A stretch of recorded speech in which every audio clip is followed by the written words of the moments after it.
Allez, je vous propose qu'on commence. Donc, bonjour à toutes et tous. Merci de votre participation. Donc, nous voilà dans notre dernier webinaire de notre série de 4 webinaires sur la période 2004-2025. Et aujourd'hui, la question qui nous réunit donc est de comment concilier la production de vanille en sous-bois à La Réunion et bien sûr la biodiversité. Sous deux aspects, on verra que pendant cette heure, il y a effectivement une grande importance de la biodiversité à La Réunion, qui en fait d'ailleurs un hotspot, et bien sûr de connaître aussi et de comprendre l'impact en fait de la biodiversité, alors tant de la biodiversité indigène et endémique, mais aussi et surtout les espèces exotiques envahissantes qui font donc bien partie de cette biodiversité, mais qui peuvent avoir quelques impacts tant sur la production agricole que forestière. Pour cela, on est très heureux d'accueillir donc Arthur Herbreteau, chargé de mission à la DAF de La Réunion, et Quentin Donnet, donc agriculteur de vanille en sous-bois, mais de litchi aussi et de fruits longtemps, à Sainte-Rose, à La Réunion. Je tiens également à remercier l'ensemble des financeurs et plus particulièrement l'Office français de la biodiversité qui, autour de ce webinaire spécifiquement, nous a permis de travailler avec trois des 11 parcs nationaux de France et de mettre en avant ou de mieux comprendre en tout cas la biodiversité au sein de ces territoires, mais aussi des fermes qui sont au sein de ces territoires et de mieux comprendre également le cahier des charges qui a été mis en place au sein des parcs nationaux, donc autour de la marque Esprit Parc, et qui permet effectivement de préserver et promouvoir la biodiversité, mais aussi les savoir-faire locaux et plus largement le déploiement de l'agroécologie au sein de ces territoires et de ces fermes. Donc avant de laisser la parole à nos deux intervenants, quelques règles pour le webinaire. Seuls les intervenants ont accès à la parole. Donc, vous pouvez adresser vos questions et remarques par écrit. Par l'interface questions et réponses pour tout ce qui est relatif à des questions. Et si vous avez des problèmes plutôt techniques, via le chat. Très brièvement, Solagro donc est une association qui travaille depuis une quarantaine d'années au service des transitions, qu'elles soient énergétiques, climatiques, agroécologiques ou alimentaires, et autour de trois grands métiers: l'ingénierie conseil, la recherche et la prospective, la diffusion et le partage des savoirs, et ça autour de grandes activités qui sont l'agroécologie biodiversité, le climat, l'agriculture et l'énergie, les territoires, l'ingénierie en méthanisation, bioressources, bioéconomie. Voilà pas mal de sujets qui nous permettent de traiter toutes ces grandes thématiques de façon globale et systémique. Donc, au sein de Solagro, on a développé plusieurs outils, comme l'outil RBA ou OSAE, donc pour oser l'agroécologie, plateforme qui existe depuis 10 ans. On fêtera d'ailleurs à l'automne les 10 ans d'OSAE. Et donc, elle a pour objectif de promouvoir les savoir-faire autour de l'agroécologie. Donc, aujourd'hui, elle regroupe une cinquantaine de témoignages, dont celui de Quentin, par exemple, sur la production de vanille en sous-bois à Sainte-Rose, à La Réunion. Et effectivement, voilà, ça nous permet aussi d'avoir des suivis dans le temps ou des trajectoires de ferme qui nous permettent d'objectiver un peu les pratiques et de suivre un peu ces évolutions dans le temps. Je laisse donc la parole à Arthur. Merci Arthur, tu peux aussi te présenter et puis voilà, je sais que tu vas traiter aujourd'hui de restauration écologique et de cet impact de la biodiversité au sein de la Réunion. Ok, merci Maxime, bonjour à tous. Donc Arthur Herbreteau, où effectivement je travaille actuellement à la DAF de La Réunion, mais j'ai travaillé pendant 12 ans au Parc national en tant que chargé de mission agro-environnement. Et dans ce cadre-là, j'ai pas mal travaillé, accompagné l'émergence de projets en agroforesterie et en lien avec les problématiques de restauration écologique. Donc si on peut passer à la diapo suivante. Voilà, donc aujourd'hui, je vais essayer de faire une introduction un peu générale sur les enjeux en lien avec l'agriculture et la biodiversité, et notamment la façon de concilier, pardon, ces deux actions d'agroforesterie et de restauration écologique.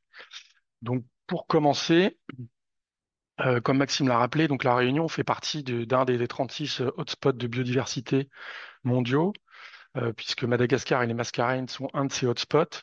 Et à l'échelle des Mascareignes, la Réunion héberge encore quand même une grande surface d'espace naturel, euh, on va dire natif, indigène, en bon état écologique.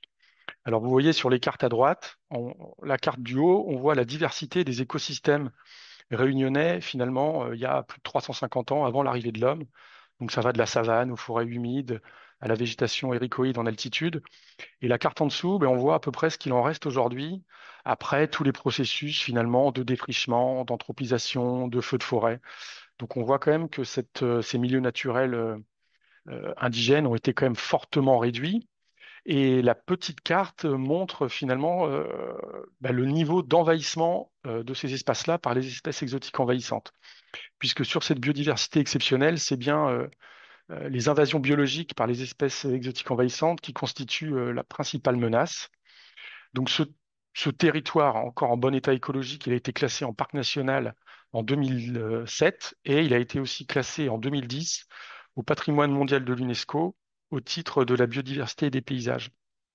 Donc tout ça, ça donne quand même une grande responsabilité en termes de gestion de ces patrimoines et un grand nombre d'acteurs. Donc là, j'ai mis les logos de différents partenaires, notamment la région, le département, le parc national et l'ONF, le conservatoire botanique pour la gestion du territoire en question, les services de l'État évidemment, le CIRAD et l'université pour la recherche. Et donc tous ces acteurs sont impliqués dans la meilleure connaissance et la meilleure gestion de ces patrimoines naturels. Voilà, on peut passer. Donc ça, c'est pour vraiment la préservation des espaces naturels. Mais dès qu'on dézoome un petit peu, vous voyez sur la carte en vert clair et vert foncé, le territoire qui est classé en cœur de parc et à l'UNESCO. Et en lisière de cet espace, on arrive tout de suite sur des zones agricoles plus ou moins cultivées, il faut comprendre que, il y a jusqu'à il y a une 30, 40 ans, 50 ans, l'agriculture est montée plus haut en altitude, et puis il y a eu un phénomène de déprise pour différentes raisons, qui fait que de grandes surfaces sont aujourd'hui abandonnées en friche.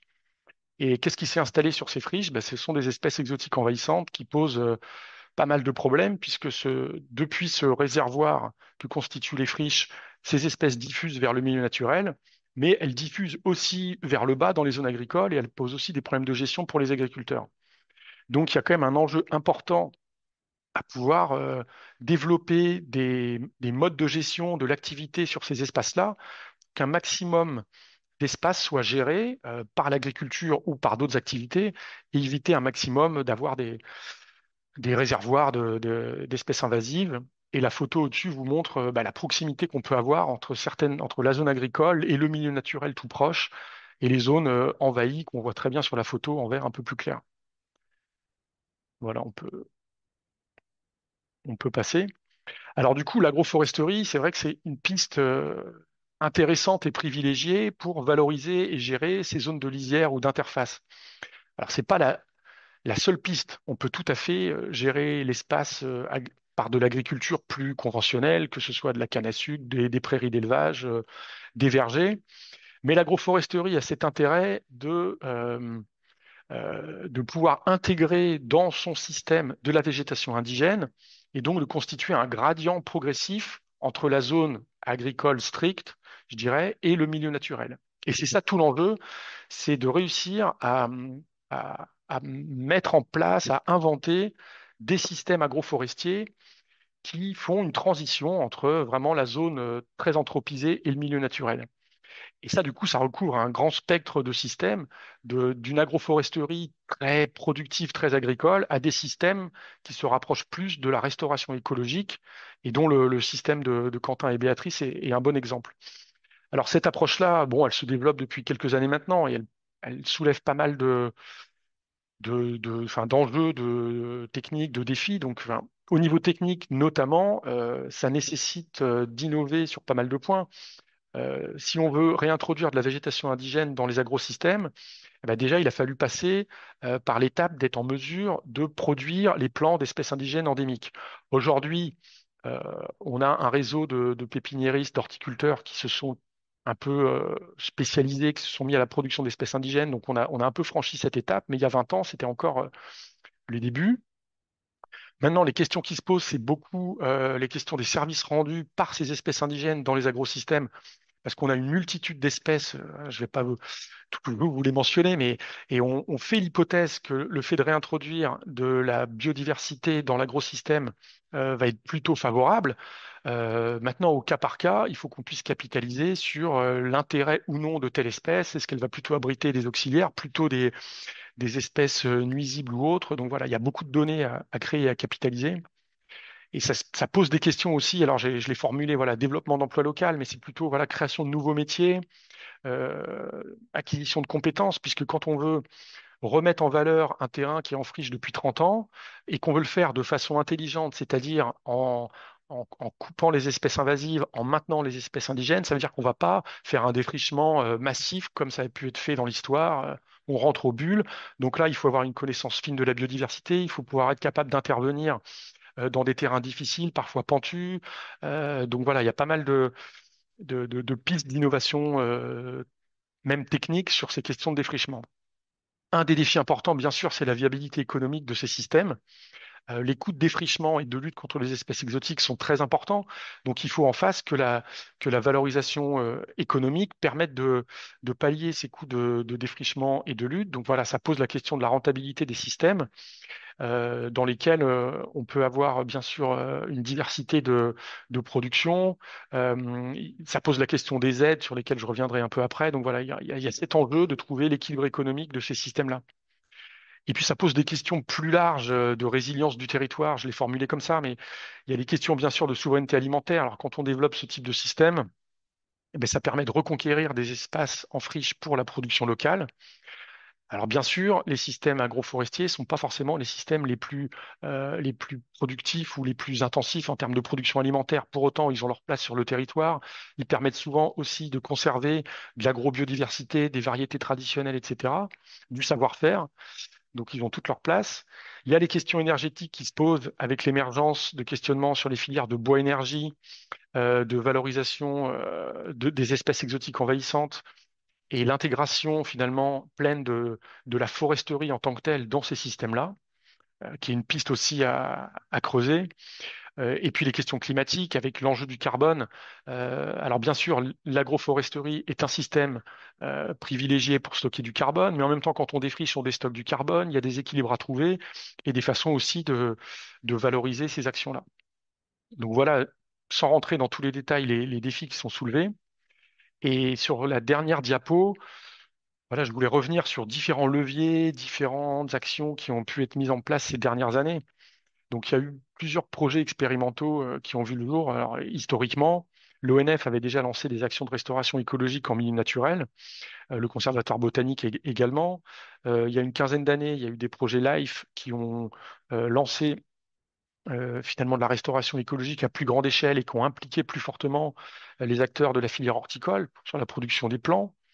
Donc qui était porté aussi par le Parc national et un certain nombre de partenaires. Le projet Gaillard de 2020 à 2023 était plus focalisé vraiment là sur l'expérimentation de systèmes agroforestiers, donc qui était porté par le parc et l'armée Flore, où là on a testé différentes modalités techniques. Actuellement, il y a le projet Réminat qui vise aussi à renforcer la restauration écologique en milieu naturel, mais qui intègre pleinement cette logique de gestion de l'interface et d'implication de l'agriculture. Donc voilà, ça c'est pour les projets expérimentaux. On a des leviers réglementaires comme la conditionnalité des aides qui rend obligatoire la lutte contre certaines espèces exotiques envahissantes. Il y a la procédure terres incultes qui oblige à remettre en culture les terrains abandonnés, mais ces leviers réglementaires, ils ont quand même finalement leurs limites. Et on a aussi des dispositifs plutôt incitatifs. Donc depuis 2023, donc sur le nouveau programme FEADER, il y a eu des nouvelles MAEC donc pour les Outre-mer et notamment une mesure agriculture sous couvert forestier qui n'existait pas auparavant et qui permet de rémunérer justement de l'activité agricole sous couvert forestier qui correspond pleinement au système notamment de vanille en sous-bois ou d'autres productions. Ça peut être des plantes médicinales, du cacao, du palmiste et autres. Et là, pour le coup, ça participe quand même à trouver l'équilibre économique de ces systèmes. Il y a les GI2E qui sont aussi un levier intéressant pour approfondir ces questions-là. Et puis, Quentin en parlera peut-être à Sainte-Rose. Lui et une quinzaine d'agriculteurs sont impliqués dans un GI2E qui intègre pleinement cet enjeu de lutte. Là, plus récemment, il y a le pacte haie qui permet de financer aussi de la replantation, notamment d'espèces indigènes dans les agrosystèmes. Et puis, il y a donc la marque Esprit Parc National qui a été évoquée par Maxime, qui est donc la marque collective portée par les parcs nationaux et qui, pour les territoires d'outre-mer, avait fait le choix dès le début, à partir de 2015, de mettre en avant les systèmes agroforestiers, qui étaient clairement identifiés comme des systèmes euh, intéressants et pertinents pour combiner ces deux enjeux, production agricole, restauration écologique, et qui mettent l'accent au-delà du caractère agroforestier, c'est-à-dire diversité végétale, des pratiques environnementales, donc absence d'intrants chimiques, mais qui mettent l'accent sur la bonne gestion dans le temps du boisement, l'entretien du sous-bois, et puis voilà, l'entretien dans le temps du système dans sa globalité. Donc voilà certains leviers qu'on peut évoquer. Il y en a d'autres, mais maintenant je vais laisser la parole à Quentin pour rentrer plus dans le détail de son système. Voilà, je vous Merci. remercie. Merci beaucoup Arthur. C'est vrai que ça nous permet de mieux comprendre un peu le décor. Avec ma collègue Amélie et aussi Claude Pierre qui est présente avec nous, on récoltera vos questions. Donc c'est vrai qu'on va enchaîner avec Quentin et à l'issue de la présentation de Quentin, on pourra répondre à vos questions avec Amélie. Voilà, merci. Quentin, je te laisse donc la parole. On t'entend pas, Quentin. Il faut et ouvrir ton micro Ouais.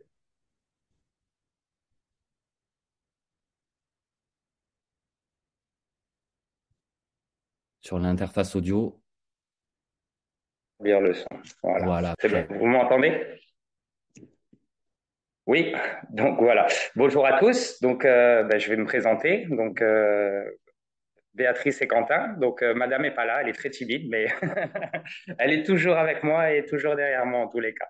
Donc voilà, elle vous salue. Donc nous, il y a 11 ans, on a eu l'opportunité d'avoir accès à du foncier. C'était notre rêve de devenir agriculteur. Donc le foncier est vraiment une grosse problématique ici à l'île de la Réunion. Le foncier n'est pas du tout accessible et donc le seul foncier qu'on a pu acquérir, je dirais, c'était la gestion d'un terrain du conservatoire du littoral, donc 5 hectares, ici à Bois-Blanc-Sainte-Rose. Et c'était un terrain, donc une parcelle qui n'intéressait personne, ça faisait plus d'une vingtaine d'années qu'il était en friche. Comme tout à l'heure, Arthur le soulevait justement à juste titre, le problème de la rentabilité. Donc, beaucoup de terrains ont été délaissés par manque de rentabilité. Nous, ce qui nous animait, c'était de se lancer et de se tester. Donc, on ne s'est pas mis énormément de pression dès le début parce que vu que le terrain était rempli de peste végétale, après 20 ans d'inaction et d'inactivité dessus, donc c'était des arbres et une biomasse envahie de fameuses pestes végétales. Et donc, on est parti d'abord en approche en disant on va défricher et on va faire de la restauration écologique pour d'abord se créer un support idéal pour la vanille. Donc déjà, pendant les 5 premières années, il faut savoir qu'on a dû cumuler une double activité professionnelle tout simplement pour pouvoir en vivre. Mais aussi, on a su mobiliser aussi toutes les aides étatiques et d'accompagnement. Donc, je pense principalement aux aides DGA, dotation jeunes agriculteurs, où, bon, à l'époque, ce n'était pas des montants aussi importants qu'aujourd'hui, que Arthur vient d'évoquer, mais des MAEC ou des crédits d'impôt bio. Donc, voilà, ce qu'il faut savoir, c'est que quand on part, entre guillemets, dans cette forme de bataille et de combat-là, l'aspect financier est très important parce que c'est ça qui va aussi permettre la pérennité et accéder à du matériel plutôt performant parce qu'il nous faut des bonnes tronçonneuses, des bonnes débroussailleuses parce que les espèces exotiques envahissantes sont tellement nombreuses et tellement dures que vous ne pouvez pas sous-dimensionner le matériel, quoi. Donc, on a commencé tout simplement en faisant de la restauration écologique, donc en luttant activement contre des pestes végétales. Ce qui se passe, c'est quand on les coupe, elles se réitèrent. Même quand on les coupe, qu'on les met au sol, les bois peuvent se rebouturer. Donc, ça a vraiment été un combat. Au bout de 6 mois, un an, on s'est même posé la question si on n'allait pas complètement échouer. Mais à force de les matraquer, à force de faire une sélection à la main, à la main, on utilisait bien sûr des machines thermiques, des débroussailleuses et des tronçonneuses, mais en même temps, on identifiait les sauvageons qui étaient en dormance très certainement sur la parcelle. Et donc, pendant ces 5 premières années, on a surtout fait de la sélection. Donc, quand c'était des espèces exotiques, on matraquait. Quand c'était des espèces indigènes ou endémiques, on les préservait. Donc, on a choisi, nous, principalement et massivement deux tuteurs qui sont des tuteurs bien adaptés ici au sol, qui sont inféodés à leur milieu, qui sont résistants aux cyclones par définition, parce que ça fait très longtemps qu'elles sont sur ce territoire-là. Et en même temps, donc je parle du palmiste rouge et je parle du bois de chandelle. Donc, ça a l'avantage que le bois de chandelle, on peut dire qu'au bout de 6 mois, 1 an, on peut déjà implanter une liane de vanille dessus. Donc, c'est des grandes branches de 2 mètres qu'on pique dans le sol. Et rapidement, il y a un enracinement qui se passe et ça devient déjà un tuteur de vanille. Pour les palmistes, il a fallu attendre 4 ans avant d'implanter les premiers vanillés. Et puis, sur les arbres qui avaient des quelques lambeaux qui nous restaient de la forêt de bois de couleur, on a pu implanter des vanillés. Donc voilà, il faut savoir qu'une vanille, quand on la plante, il faut 3 ans en attente de sa première floraison. Donc voilà, la vanille a besoin d'un sol drainant et la vanille a besoin de beaucoup de matière organique. Donc c'était au final, on a vu la problématique comme une solution. Nous, on appelait ça notre pétrole parce que plus on apporte du carbone au sol et plus il y a du mycélium qui s'y forme dessus. Et le vanillé, il faut savoir, c'est une vieille madame de 120 millions d'années qui ne sait s'alimenter qu'en rentrant en symbiose avec le mycélium. Donc, on s'est aperçu rapidement que les résultats qu'on obtenait étaient relativement insolents et très intéressants. Donc, ça, au bout d'un an et demi, ça nous a vraiment encouragés. Et puis, par la suite, on a vu aussi qu'un couvert forestier, même là, on vient d'être frappé par un cyclone Garance, où tous les houppiers des arbres ont été complètement pulvérisés, les feuilles sont pulvérisées. Là, on est à 5 semaines après le cyclone. Ici, vraiment, la nature est exubérante et reprend très vite ses droits. Donc, pour en revenir à notre vanille, la vanille est quand même une culture très fragile et très technique. Et là, sur la photo, on voit ça, ce qu'on appelle, ça fait partie de notre itinéraire technique qu'on a mis en place avec Béatrice. On appelle ça notre ombrière vivante parce que la vanille a besoin d'arbres tuteurs, d'arbres supports. Donc, il faut impérativement que ces arbres soient résistants mécaniquement au cyclone, soient aussi fournisseurs de biomasse. Donc, c'est le cas pour le palmiste rouge. Donc, on voit bien toutes les palmes qui sont disponibles. Donc, ça, c'est extrêmement intéressant pour lutter aussi contre les adventices. Et en même temps, qui n'ont pas de problème de maladie. Par exemple, ici à l'île de la Réunion, tout ce qui est les cocotiers sont massivement attaqués par des longicornes, donc qui les piquent et qui à terme détruisent le tuteur. Donc il faut vraiment partir dans une sélection du tuteur qui n'amène pas des maladies, qui permet un élagage facile, qui permet de laisser passer subtilement l'ombre et la lumière. Donc voilà, donc on en est arrivé à ce choix-là. Ça vient pas spécialement de nous, ça a été des théories développées à l'époque par Monsieur Thérésien Cadet, donc il faut rendre à César ce qui est à César. Et il a un avantage, c'est qu'une fois que cette ombrière est mise en place, je dirais, on va apparaître très aisément dans un processus plutôt long, entre 5 à 10 ans, avec les oiseaux forestiers et avec la proximité de nos beaux lambeaux de forêt primaire qui nous restent pas trop loin, une réitération de l'indigénat. Donc nous, on n'a pas du tout acheté, comme tout à l'heure Arthur mentionnait, des plants en pépinière. On s'est tout simplement dit, on va lutter contre les espèces exotiques et on va attendre que la biodiversité revienne. Et on a eu la chance que cela s'est produit et que ça s'est passé. Après, c'est peut-être aussi lié au fait où est située la parcelle. Donc, il faut bien le préciser que la parcelle, elle est vraiment en lisière de forêt primaire. Et donc, je pense que c'est ce qui nous a énormément aidé. Peut-être que d'autres agriculteurs souhaitant faire ce processus-là devraient avoir plutôt recours avec des pépiniéristes pour tout simplement amener la biodiversité sur site, quoi. Donc voilà. Suite à ça, il se passe toujours un temps béni, le temps béni du défrichement, où on n'a pas du tout de problème fongique, on n'a pas du tout de problème de maladie. Mais là, on en est à 11 ans d'aventure et l'ensemble de la filière vanille ici à l'île de la Réunion est contaminé au bout de 8 ans, 9 ans systématiquement dans toutes les cultures de vanille, qu'elles soient en sous-bois ou en milieu anthropisé comme les ombrières. Il y a la fusariose qui apparaît. Donc, pas que la fusariose d'ailleurs, il peut y avoir aussi des escargots invasifs qui mangent les lianes, qui mangent les gousses. Enfin, il n'y a pas que des essences exotiques envahissantes, il y a aussi une faune envahissante ici à l'île de la Réunion. Je pense au merle maurice, je pense aux rats ou aux gros escargots. Maintenant, on a aussi des reptiles invasifs qui viennent, qui mangent même, donc c'est un gecko de Madagascar qui mange les fleurs de vanille. Donc on s'aperçoit que au lieu de subir ces essences exotiques envahissantes ou cette faune envahissante, il est intéressant aussi de préparer sa parcelle pour qu'elle puisse accueillir une biodiversité riche et variée, parce que nous, on s'est aperçu avec le temps, avec Béatrice, qu'en ayant un support et un cadre de travail riche et varié, tout simplement, on a une diminution de ces ravageurs de culture ou de ces problèmes fongiques, quoi.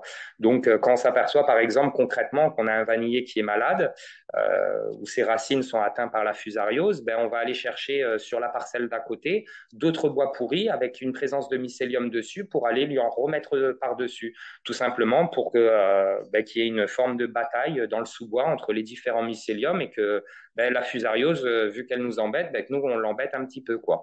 Et donc, voilà, donc on met au quotidien beaucoup de mise en place d'actions comme ça concrètes. On obtient des bons résultats. Pareil, on s'est aperçu que les couvre-sols en fougères, donc il faut savoir que quand on va dans des belles forêts de fougères réunionnaises, les fougères ont vraiment colonisé toutes les strates de la forêt, quoi. Et on s'aperçoit qu'elles ne sont jamais malades. Donc, tout simplement, quand on met en place au pourtour de nos tuteurs et des nos bacs à compost et des vanillés des fougères en couvre-sol, on s'aperçoit que les vanilles tombent beaucoup moins malades et ont beaucoup moins de problèmes fongiques. Ou si elles sont vraiment gravement atteintes, on les détache du tuteur, on va les mettre sous les fougères et là, on va voir la liane se réitérer.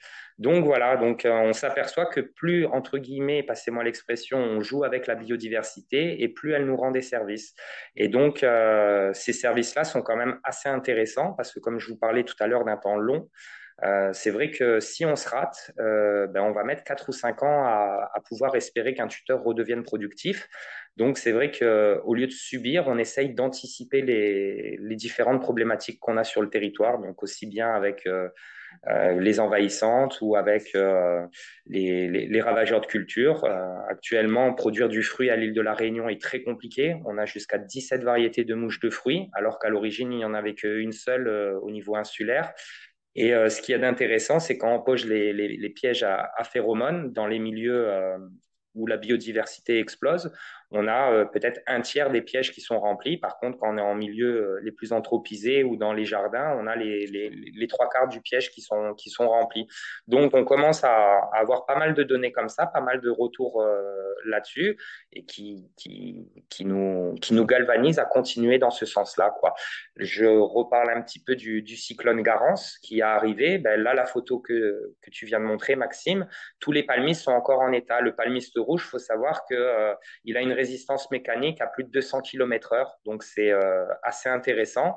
Alors que même une structure en métal et en ombre et en toile d'ombrière artificielle faite par l'homme, elle n'a pas cette puissance mécanique-là de pouvoir résister, quoi. Donc, encore une fois, c'est vrai que Arthur le disait à juste titre, hein, l'agroforesterie n'est pas non plus la panacée dans les rendements, mais c'est vrai qu'elle nous permet de partir sur un marché haut de gamme avec une forte marge et de sortir quand même un produit qu'on est fier et que, d'après les retours qu'on en a, qui est relativement exceptionnel de par sa taille, de par toutes les notes subtiles qu'elle peut nous offrir, des notes de cacao, des notes de pruneaux, des notes boisées, vraiment une saveur vraiment riche et qui attire l'attention de nos clients ou de certains chefs de cuisine. Donc, si on peut faire quelque chose de bien et de beau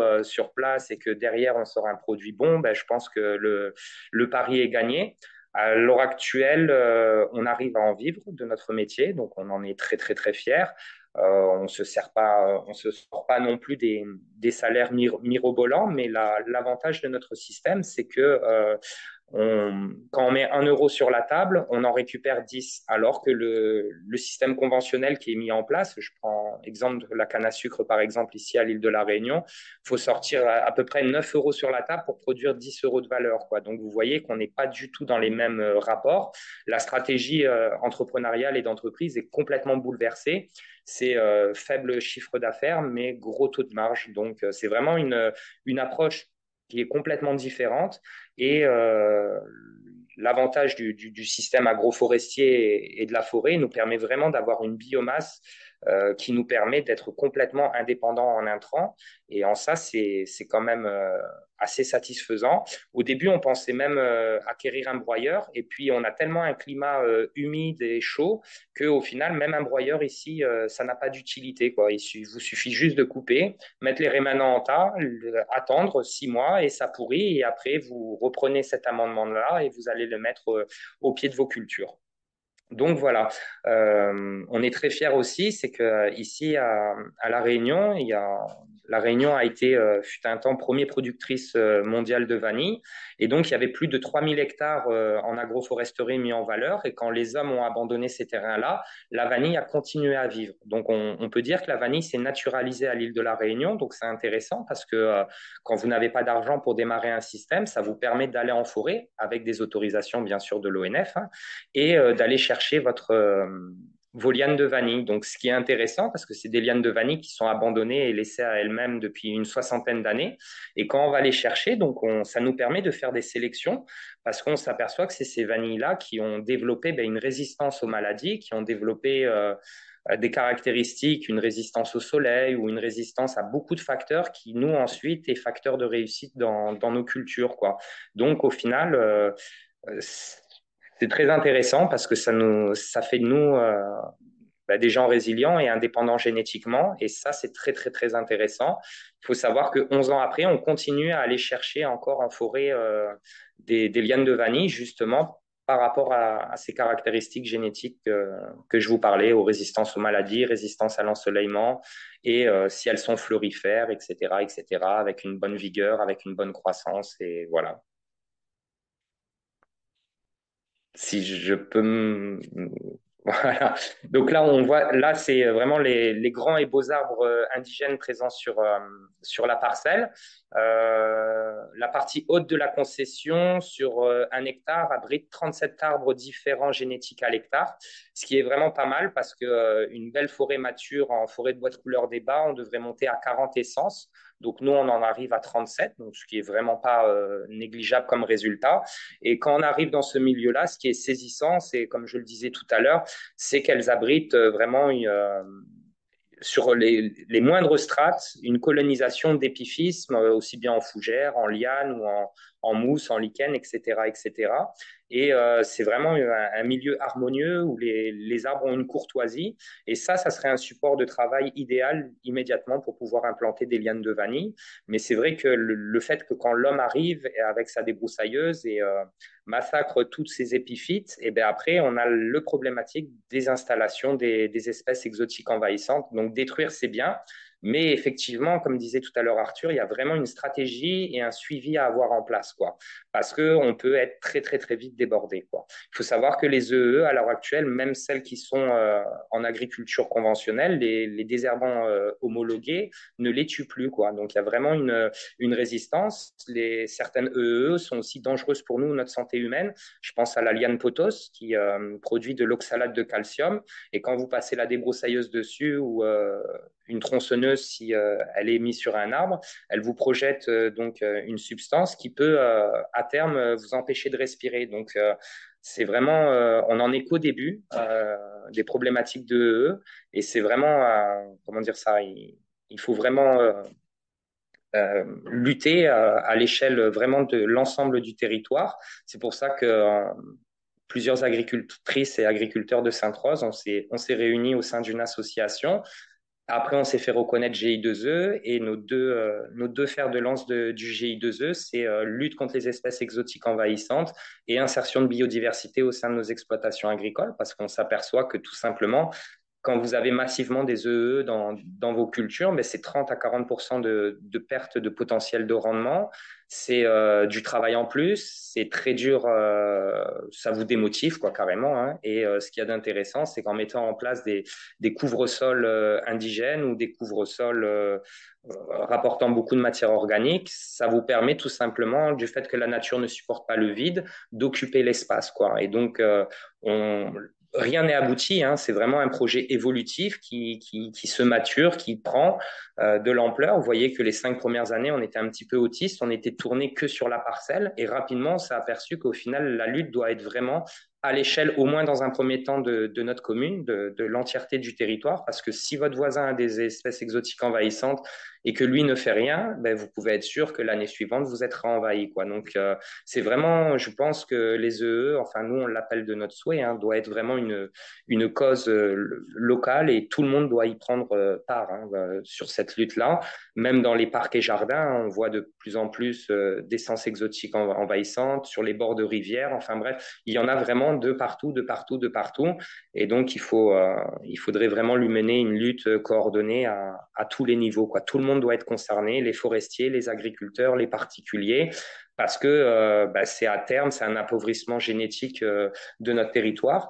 À Sainte-Rose de la Réunion, on a les sols les plus jeunes de France parce qu'on a un des volcans les plus actifs au monde et on ne sait pas à terme si, parce que c'est la forêt qui transforme la basalte, la roche-mère en terre arable et les EE, apparemment, hein, encore sous toute réserve, hein, je ne suis pas scientifique, mais bloqueraient ce processus de fertilité. Et donc on s'aperçoit qu'au final, on n'en est qu'au début de ces désagréments. Et pour moi, le phénomène, si on ne fait rien, ne va aller de pire en pire. Voilà. Donc, on a un petit message à passer, c'est la biodiversité n'est pas un problème, mais une solution. Mais par contre, les exécutions envahissantes doivent vraiment se combattre à l'échelle territoriale et avec tous les acteurs possibles. Voilà. Merci Quentin, merci beaucoup pour ce témoignage riche d'enseignements. Écoutez, on va prendre les questions-réponses, mais je crois qu'il n'y a pas beaucoup de questions-réponses.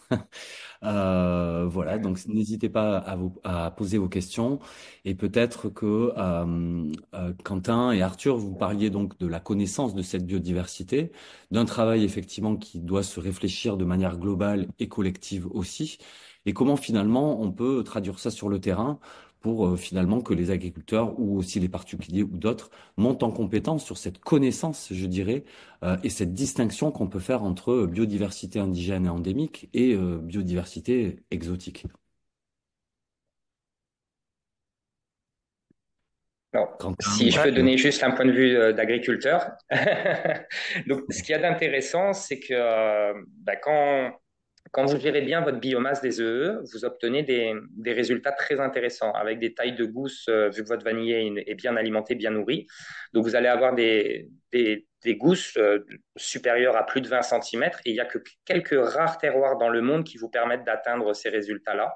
Par exemple, Madagascar produit des centaines de tonnes de vanille, mais est incapable d'arriver au niveau réunionnais. Donc, ce qui est intéressant, c'est que grâce à ces techniques-là, on arrive à se démarquer et à partir sur des marchés de niche. Donc, je pense que si il y a des itinéraires techniques bien expliqués, bien transmis et bien partagés entre agriculteurs, l'agriculteur économiquement va s'y retrouver.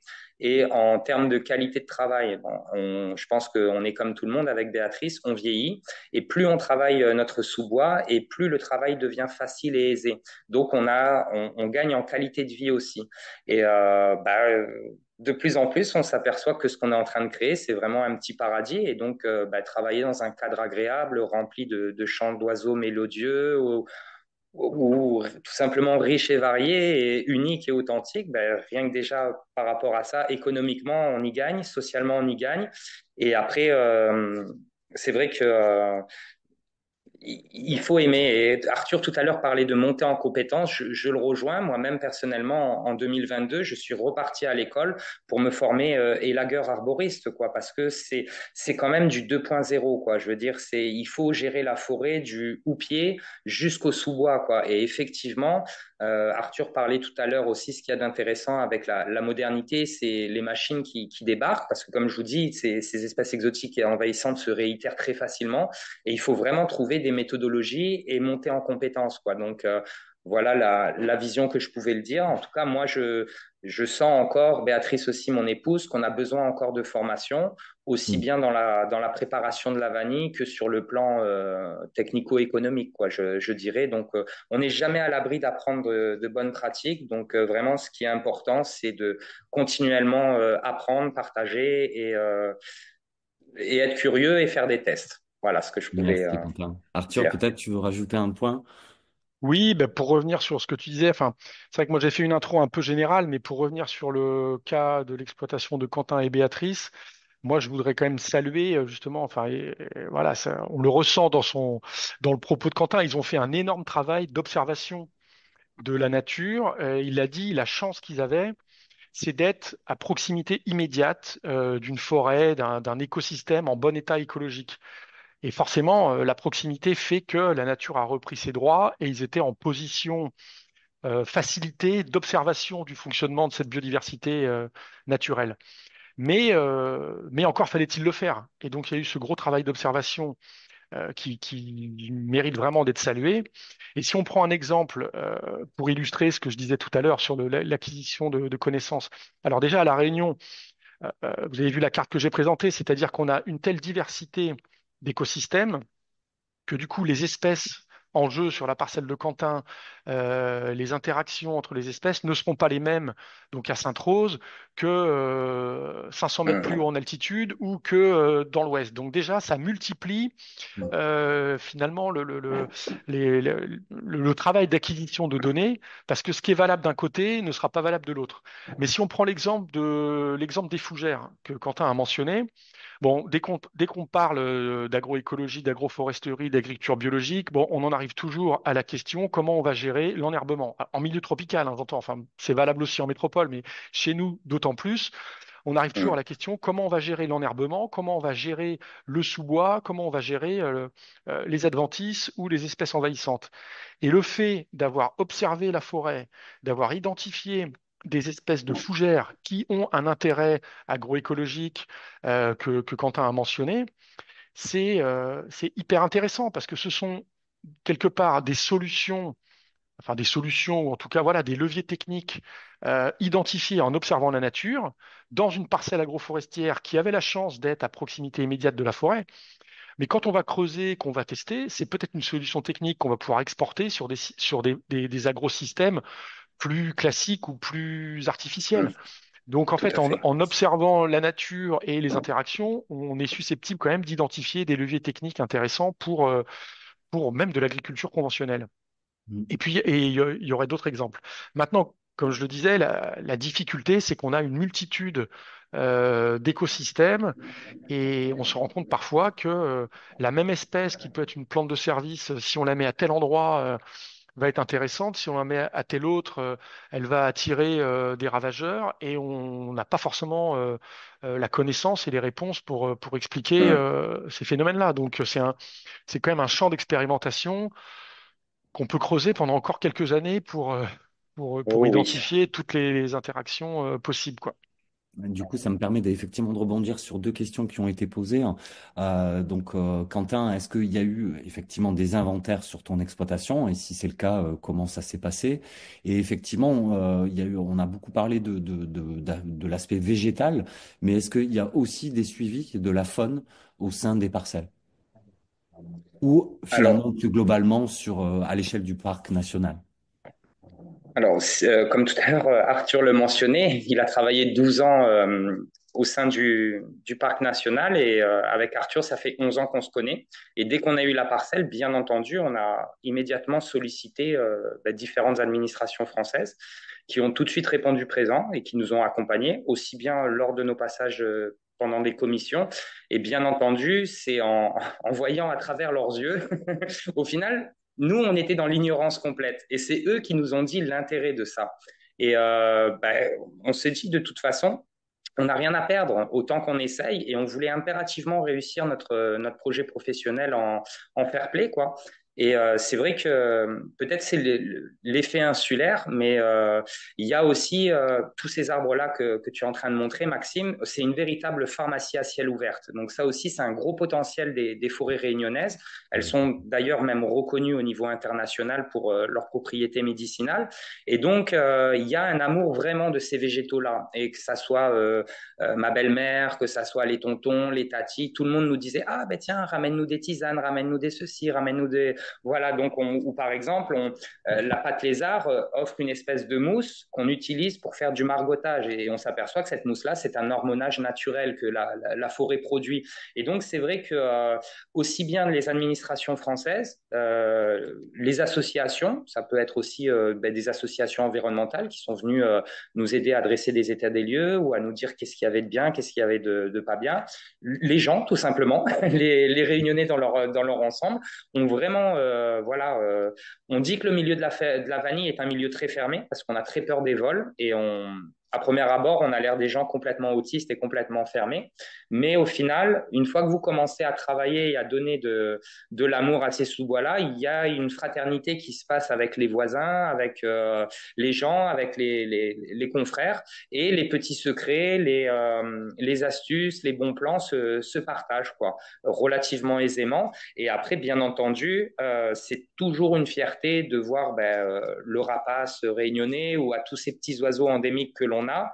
Ils sont donc pas habitués aux prédateurs et ce qu'il y a d'exceptionnel, c'est qu'ils se posent carrément presque sur vous, quoi. On vit avec une proximité avec cette faune-là pour répondre. Après, il n'y a pas réellement de mégafaune ici à l'île de la Réunion. C'était les tortues géantes de Bourbon qui jouaient ce rôle écologique-là avant. Mais il y a quand même énormément de biodiversité. Je pense aux phasmes, je pense à des geckos verdéo, mais qui est présent aussi sur la parcelle. Donc, bien entendu, il y a quand même un rôle écologique aussi bien pour la faune que pour la flore. Et bien entendu, tout le monde est essentiel. Le fait qu'on a ramené des enfants en forêt, donc nos propres enfants, mais aussi d'autres enfants, quand ils avaient des amis, tout ça là, on s'est aperçu qu'on avait vraiment une pépite et un trésor dans les mains, quoi. Et c'est vrai que c'est pas seulement un couple qui a décidé mais c'est vraiment un projet qui a vraiment recréé du lien à tous les niveaux et à tous les étages, quoi. Donc il y a vraiment la biodiversité dans cet espace naturel qui est exceptionnel, mais il y a aussi l'histoire humaine que ça nous a amené et voilà, quoi, on n'est pas super riche, mais on est super heureux, donc c'est déjà bien. Ouais, J'espère super. avoir répondu au mieux. Oui, ben, du coup, je comprends qu'il n'y a pas eu forcément d'inventaire de la faune. Et Il ça, n'y a pas c'est eu un inventaire Ouais. exhaustif. voilà. Mais Il y a c'est pas eu un peut-être inventaire Arthur. exhaustif. Est-ce que le parc, lui, procède à Mais, des inventaires de la faune? mais oui, alors ce que je voulais dire, en fait, le parc national fait des inventaires de faune, alors notamment les oiseaux, parce que c'est un gros compartiment de la faune locale. Sur l'entomofaune, ce qu'il faut savoir à La Réunion, alors j'ai plus les chiffres exacts en tête, mais en fait on a un grand nombre d'espèces indigènes d'insectes qui sont toujours pas connus ou identifiés. C'est-à-dire qu'on a des compartiments entiers de l'entomofaune qui sont pas connus. Donc c'est un peu une boîte noire. Et par contre, ce qui est intéressant, donc pour revenir sur alors le cas de la parcelle de Quentin, je crois pas qu'il y ait eu d'inventaire faune très précis. Dans les projets expérimentaux qui sont conduits notamment en lien avec l'Armée Flore, donc qui est l'Institut d'expérimentation agronomique, qui se penche depuis quelques années sur ces systèmes agroforestiers et qui commence à déployer des inventaires faune. Il y a d'autres acteurs du monde agricole qui commencent à développer ce type d'inventaire. Mais en fait, pendant longtemps, quelque part, les acteurs de la biodiversité, parcs ONF, conservatoires ou autres, travaillaient beaucoup sur le milieu naturel. Et les acteurs agricoles travaillaient sur les parcelles agricoles avec un regard finalement auxiliaire ravageur. Et quand même, petit à petit, et ce type d'exploitation et ce type de projet, ça contribue à décloisonner les deux. C'est-à-dire qu'il faut réussir à amener des naturalistes sur les parcelles agricoles, des gens qui et, et, et les comment dire voilà les observations faites dans des parcelles agroforestières sont intéressantes aussi pour les naturalistes et apportent des enseignements pour le milieu naturel. Et ce décloisonnement entre d'un côté naturaliste, espace naturel et monde agricole est en train de se faire et c'est hyper intéressant. Et par contre, en termes d'inventaire et de connaissance des enjeux de biodiversité, alors je vous ai dit sur l'entomofaune, on a encore énormément de choses à apprendre. Et un autre compartiment qu'il faut inventorier, ou en tout cas il y a beaucoup de connaissances à avoir, ben, c'est tout le côté diversité fongique, champignons, mycélium, etc., que Quentin a évoqué, sur lequel je pense qu'on est enfin, on est encore très loin d'avoir tout compris, et c'est valable aussi en métropole. Mais ici, on a une telle dynamique forestière voilà, dans des milieux chauds, humides, avec des forts taux de matière organique, etc. C'est quand même voilà, un pan d'expérimentation, en tout cas de données, hyper intéressante à creuser. Et on en est encore au tout début, quoi, de cette connaissance-là. Mm, ouais, merci. Merci Arthur. Donc je vois qu'il n'y a pas plus de questions, mais Quentin, il y a un sujet qu'on n'a pas évoqué et que je trouve quand même très intéressant, qui est en lien aussi avec la biodiversité. C'est qu'effectivement, tu nous parlais des tuteurs choisis. Et effectivement, tu n'as pas évoqué la production de litchi, qui aussi dans le temps sera un tuteur de la vanille. Mais je pense que c'est d'évoquer en fait aussi comment tu gères tes arbres au sein de cette parcelle ou de ces différentes parcelles et ce qu'on va appeler l'élagage en fait. Mais c'est vrai que Mhm, je vois que tu as des techniques et une façon de faire très particulière qui permettent aussi, apparemment, en temps de cyclone, de finalement, sur les 130 arbres que tu as sur la parcelle, mhm, il n'y en a eu que 3 qui ont été cassés. Donc peut-être, mhm. est-ce que tu peux évoquer ça pour finaliser? Alors, oui, tout à fait. Donc, naturellement, sur cette image-là, on voit bien que les arbres indigènes, comme je le disais tout à l'heure, ça fait très très longtemps qu'ils sont sur le territoire réunionnais. Donc, ils ont évolué, ils ont appris à avoir une croissance lente, mais au moins une mécanique en place résistante et résiliente face au système, face à des phénomènes cycloniques.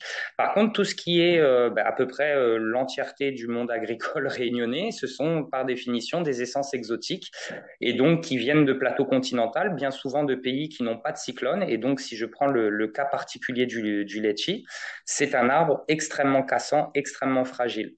Donc, tout simplement, le fait de s'obliger, entre guillemets, tous les ans à monter dans les arbres et encore une fois à trouver une solution technique au lieu de trouver une solution tutorée, par exemple, comme les pommiers qu'on voit en métropole quand on traverse la France.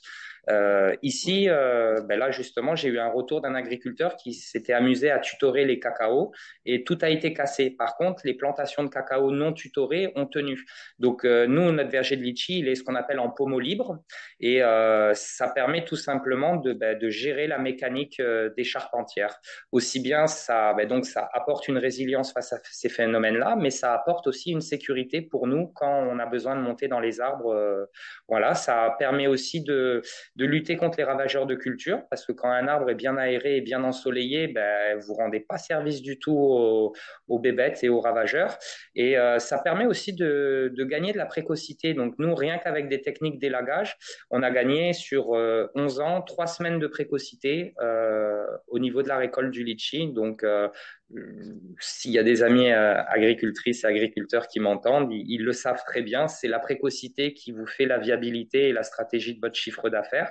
Donc c'est très Totalement. intéressant parce que tout à fait, parce que quand vous êtes en pleine saison, ici le litchi descend à 1 € du kilo. Par contre, quand vous êtes en début de saison, vous commencez à 15 € ou à 12 €, quoi. Donc vous voyez que le rapport, encore une fois, est intéressant. La technique est intéressante, l'économique est intéressante et voilà. Et je pense que c'est vraiment dans cette vision-là qu'on le fait. À l'heure actuelle, les arbres ont enfin, parce que c'était un vieux verger qui avait été mis à l'abandon qu'on a récupéré. À l'heure actuelle, les vergers ont été élagués que depuis novembre 2024.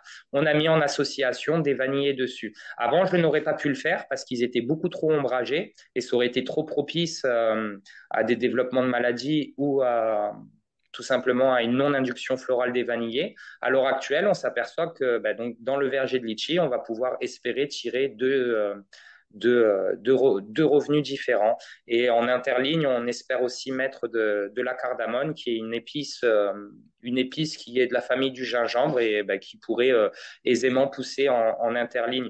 Donc c'est ça qui est intéressant aussi dans ces modes de système ou de conception, c'est qu'au final, encore une fois, c'est évolutif et il n'y a que notre imagination qui nous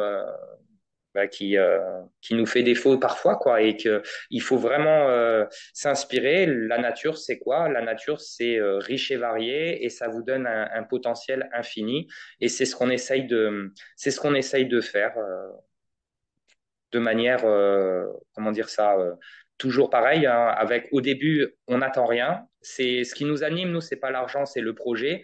Mais ce que je peux dire, c'est que derrière le projet, il y a toujours l'argent qui débarque derrière. Donc, si ça peut vraiment inspirer une ou deux vocations, voilà, n'hésitez pas à le faire. Plus vous passerez pour un fou, plus ça risque de marcher.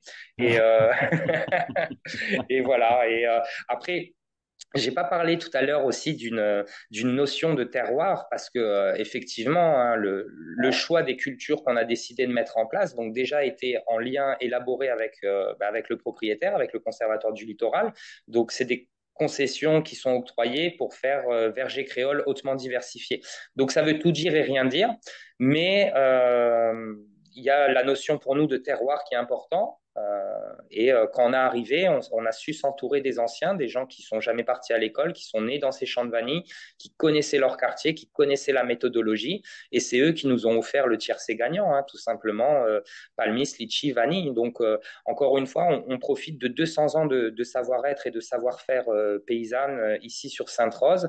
Et encore une fois, les gens ont le cœur sous la main et si vous avez l'humilité de tout simplement aller poser les bonnes questions et d'aller dire bon ben écoute tonton j'ai défriché j'ai fait mon travail je comprends pas il y a ça qui marche pas il y a ça qui marche pas qu'est-ce que j'ai fait de mal qu'est-ce que j'ai fait de bien encore une fois la réussite de ce projet-là est vraiment multifactorielle, quoi. Bien entendu, il y a l'augmentation en compétences qu'on a acquis avec Béatrice, mais pas que ça. Et vraiment là-dessus, j'insiste encore vraiment beaucoup dessus. Depuis 4 ans maintenant, avec l'association et les agriculteurs, qu'on se réunit, on a de plus en plus d'échanges, on a de plus en plus d'interactions. Un autre exemple que Arthur disait tout à l'heure et qui me plaît beaucoup, c'est maintenant, même entre les milieux forestiers et les champs, on a du partage à faire. Donc Béatrice, mon épouse, a récupéré en héritage un champ de canne de sa maman. Et avec nos pratiques agroécologiques, donc avec notre état d'esprit, depuis 3 ans, on entretient et on fait cette canne à sucre avec nos méthodologies, avec notre façon de penser. Donc on redécouvre d'autres cultures en tapis de sol.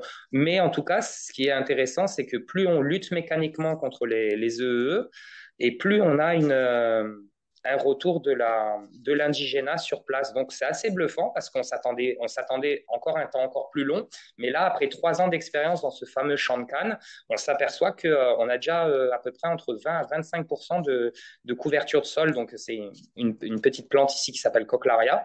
Et c'est vraiment un plaisir parce qu'une fois qu'elle est mise en place, on n'a même plus besoin de passer la débroussailleuse dedans. Pareil aussi, le fait qu'il y ait les fougères mises en place, il y a un adage que j'aime beaucoup, aussi bien pour les élagueurs que les agriculteurs. Un bon agriculteur ou un bon élagueur est un élagueur feignant. Ça ne veut pas dire qu'on est feignant, mais ça veut dire que travailler, c'est bien, mais réfléchir, c'est mieux. Et c'est ça, au final, l'idée là, encore une fois, c'est encore une fois de penser aussi à son bien-être, quoi, et de penser aussi que éviter de mettre son matériel en souffrance ou quoi, quoi. Hein. Donc, c'est en ça que cette approche, en tout cas, nous donne énormément de satisfaction. En tout cas, c'est un bel exemple de comment travailler avec le vivant, qu'il soit effectivement végétal ou animal, mais humain aussi apparemment. Et Tout à donc, c'est fait. vraiment important de maintenir ces savoir-faire aussi dans le temps et de garder la mémoire. Ouais. Il Ouais. est 13 heures. Je vous remercie vraiment, Quentin, Arthur, et Amélie Merci. aussi pour ce webinaire. Juste pour terminer, on vient de sortir depuis le mois dernier ce qu'on appelle les trajectoires, hein, basées sur notre définition de l'agroécologie avec tout un tas d'indicateurs. Et ce travail sera fait aussi chez Quentin dans quelques années, voilà, où on verra justement la progression. Donc, vous pouvez consulter ça directement sur le site et la plateforme OSAE. Voilà. Et puis, donc, comme je vous l'ai dit en début de webinaire, on fêtera nos 10 ans en automne, les 10 ans d'OSAE. Donc, on vous en parlera sûrement très prochainement. Et puis, on vous retrouvera, je l'espère, pour la session 2025-2026 avec 4 nouveaux webinaires et une nouvelle quinzaine de l'agroécologie qui se fera en hiver pour justement la disponibilité des agriculteurs et agricultrices. Voilà, encore un grand merci Arthur et Quentin. Je vous souhaite Merci à surtout une bonne tous. continuation. Merci Voilà, beaucoup. plein de Mm. bonnes choses aussi pour la remise, je dirais, en état après Garance. On sait que pas mal de parties de l'île ont quand même eu pas mal d'impact hein, encore. tout à Encore un fait, tout à cyclone fait. qui était bien fort. Et donc, bon, on sait que ces phénomènes risquent de s'intensifier un peu aussi. On n'a pas parlé climat, mais c'est quand même important. Et vous êtes un peu en première liste aussi voilà, de phénomènes extrêmes et de trouver effectivement des solutions d'adaptation pour pérenniser les systèmes agricoles et forestiers. Encore un grand merci. Merci. Merci à tous.